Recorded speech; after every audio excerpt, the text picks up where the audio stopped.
Wah, gitu. Yo, tak buka yo.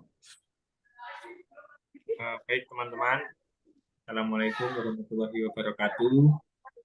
Waalaikumsalam warahmatullahi Waalaikumsalam wabarakatuh. warahmatullahi Di sini wabarakatuh. saya dan kelompok saya akan menjelaskan mengenai materi tentang manajemen kualitas. Di sini kelompok saya itu beranggotakan saya sendiri Muhammad Iqbal Yusro, lalu Saya Nekton Pratunggal. Saya Renar Ganang Ramada. Dan saya Ervin Krisna Baskara.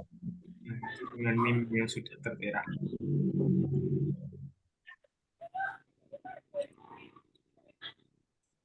Nah, ini ada definisi kualitas menurut para ahli. Ini menurut Philip B. Costa ini berpendapat bahwa mutu adalah kesesuaian membandingkan produk dengan standar yang ada. Sebagai contoh untuk produk kabel, lampu, saklar, CB, fuse, relay, dan lain-lain harus memenuhi standar yang ditetapkan oleh asosiasi profesi bidang tenaga listrik seperti LMK, SNI, IEE, IEC, dan lain-lain. Nah, ini LMK, SNI, IEE, IEC ini adalah standar kualitas. Seperti itu, contoh standar kualitas. Ada juga W. Edward Deming memperkenalkan definisi kualitas sebagai pemecahan masalah untuk mencapai perbaikan terus-menerus. Lalu ada Joseph M. Juran berpendapat bahwa kualitas adalah kemudahan penggunaan dan pendekatan. Nah, ini Juran lebih terfokus pada pemenuhan harapan customer atau pelanggan. Nah, ini ada pendapat mengenai Westinghouse juga ini berpendapat bahwa kualitas adalah kinerja pekerjaan yang dapat memenuhi kebutuhan pelanggan dengan cepat dan tepat. Lalu, menurut definisi ISO 9000, kualitas adalah mutu yang didefinisikan sebagai derajat atau tingkat atribut yang dikaitkan dengan produk yang memenuhi persyaratan atau keinginan. Seperti itu. Lalu ini ada sistem manajemen kualitas. Sistem manajemen kualitas ini adalah seperangkat prosedur yang terdokumentasi dan praktik standar untuk memanajemen sistem yang tujuannya adalah untuk memastikan kesesuaian proses dan produk barang atau jasa dengan kebutuhan atau persyaratan khusus. Monggo dilanjut. Karakteristik manajemen kualitas. Yang pertama, sistem manajemen kualitas mencakup suatu lingkup yang luas dari aktivitas-aktivitas dalam organisasi modern. Kualitas dapat didefinisikan melalui 5 pendekatan utama, yaitu yang pertama, transcendent quality, yaitu suatu kondisi ideal menuju keunggulan. Selanjutnya, product based quality, yaitu suatu atribut produk yang memenuhi kualitas. Selanjutnya, user based quality, yaitu kesesuaian atau ketepatan dalam penggunaan produk. Selanjutnya, manufacturing based quality, yaitu kesesuaian terhadap persyaratan-persyaratan standar. Yang terakhir, value based quality, yaitu derajat keunggulan pada tingkat harga yang kompetitif. Yang kedua, sistem manajemen kualitas berfokus pada konsistensi dari proses kerja. Hal ini sering mencakup beberapa tingkat dokumentasi terhadap standar-standar kerja. Yang ketiga, sistem manajemen kualitas berlandaskan pada pencegahan kesalahan sehingga bersifat proaktif, bukan pada deteksi kesalahan yang bersifat reaktif. Yang keempat, sistem manajemen kualitas mencakup elemen-elemen. Yang pertama, tujuan. Yang selanjutnya, pelanggan, hasil, proses, masukan-masukan, pemasok, pengukuran untuk umpan balik dan umpan maju. Dilanjut ini Mas Renar, monggo.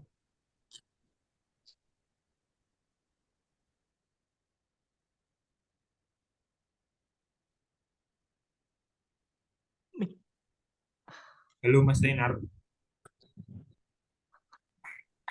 Oke. Penerapan sistem manajemen kualitas dapat dilakukan dalam beberapa tahapan antara lain sebagai berikut.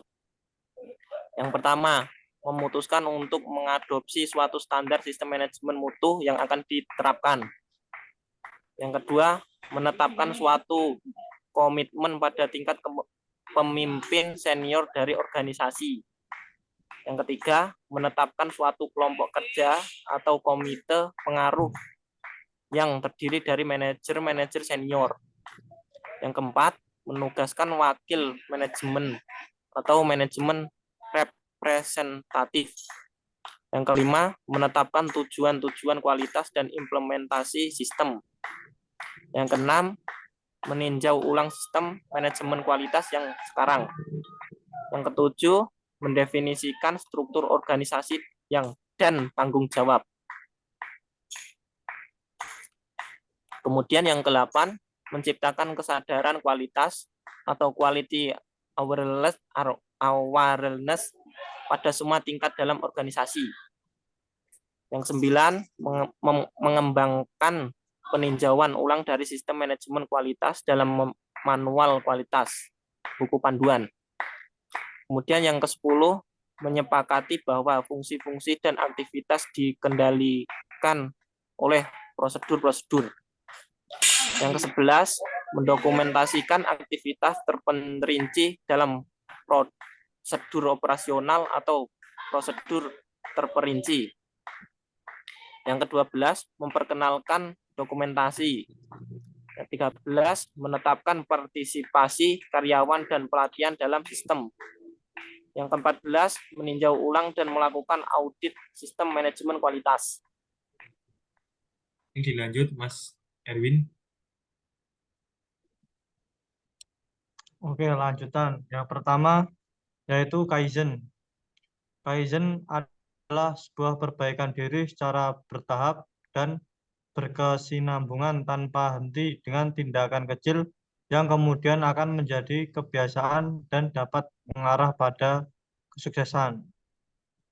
Semboyan Kaizen yang pertama yaitu hari ini harus lebih baik dari kemarin dan esok harus lebih baik. Yang kedua, belajar. Pembelajaran adalah suatu proses untuk mendapat pengetahuan, visi, pengertian, dan kewicaksanaan. Yang ketiga, pendidikan, yaitu suatu strategi untuk membina pembelajaran. Selanjutnya, elemen utama dari Kaizen, yaitu kerja tim dengan pendekatan fokus pada manusia, bukan fokus pada teknologi untuk meningkatkan kemampuan kompetitif. Yang kedua, pemberdayaan tim untuk memperoleh pengetahuan dan energi secara kolektif. Yang ketiga, meningkatkan kerjasama, rasa saling percaya, dan sasaran bersama.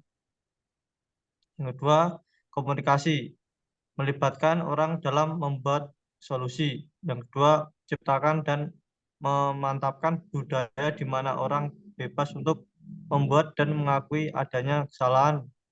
Yang ketiga, mendengarkan dulu, baru berbicara. Yang keempat, kembangkan pandangan yang tidak menyalahkan atau tidak menghakimi.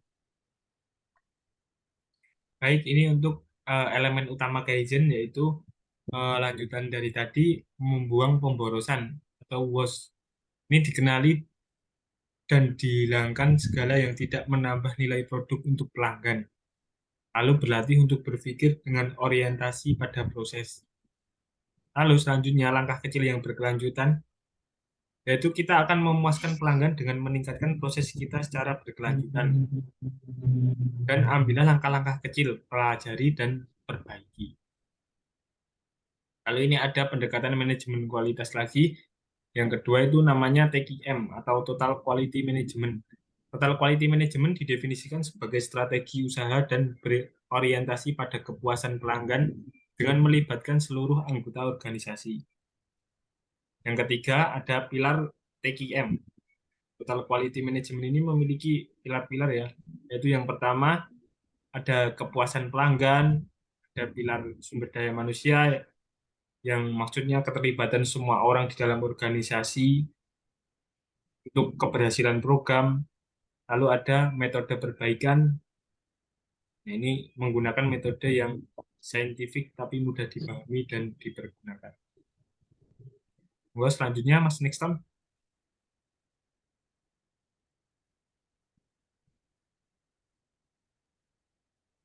Pilar total quality management.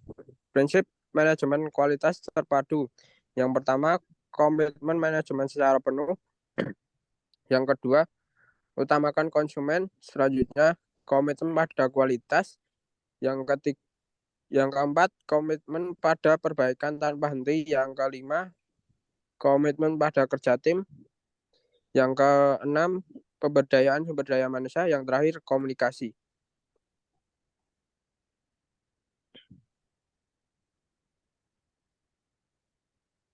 Organisasi tradisional vs organisasi TCM. Tradisional. Yang pertama, orientasi produk. Yang selanjutnya, ongkos, jadwal, kuantitas, korektif, perbaikan jika ada masalah, inspektor bagian QA dan QC yang memiliki otoritas. Selanjutnya yang TCM, orientasi konsumen, kualitas, preventif, perbaikan tanpa henti, semua orang, setiap orang tim. Quality assurance. Yang pertama, tidak sadar bahwa tidak tahu. Sadar bahwa tidak tahu. Selanjutnya sadar bahwa tahu. Yang terakhir tidak sadar bahwa tahu.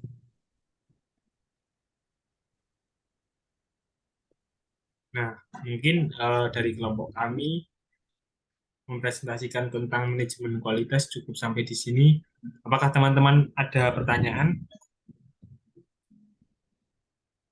Atau tidak? Monggo.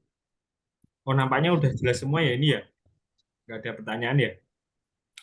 Jelas, Mas. Ya udah, Ya, jelas. sudah jelas. Mungkin kita cukupkan. Kami tutup. Terima kasih. Wassalamualaikum warahmatullahi wabarakatuh. Waalaikumsalam warahmatullahi wabarakatuh. Warahmatullahi wabarakatuh. Oke.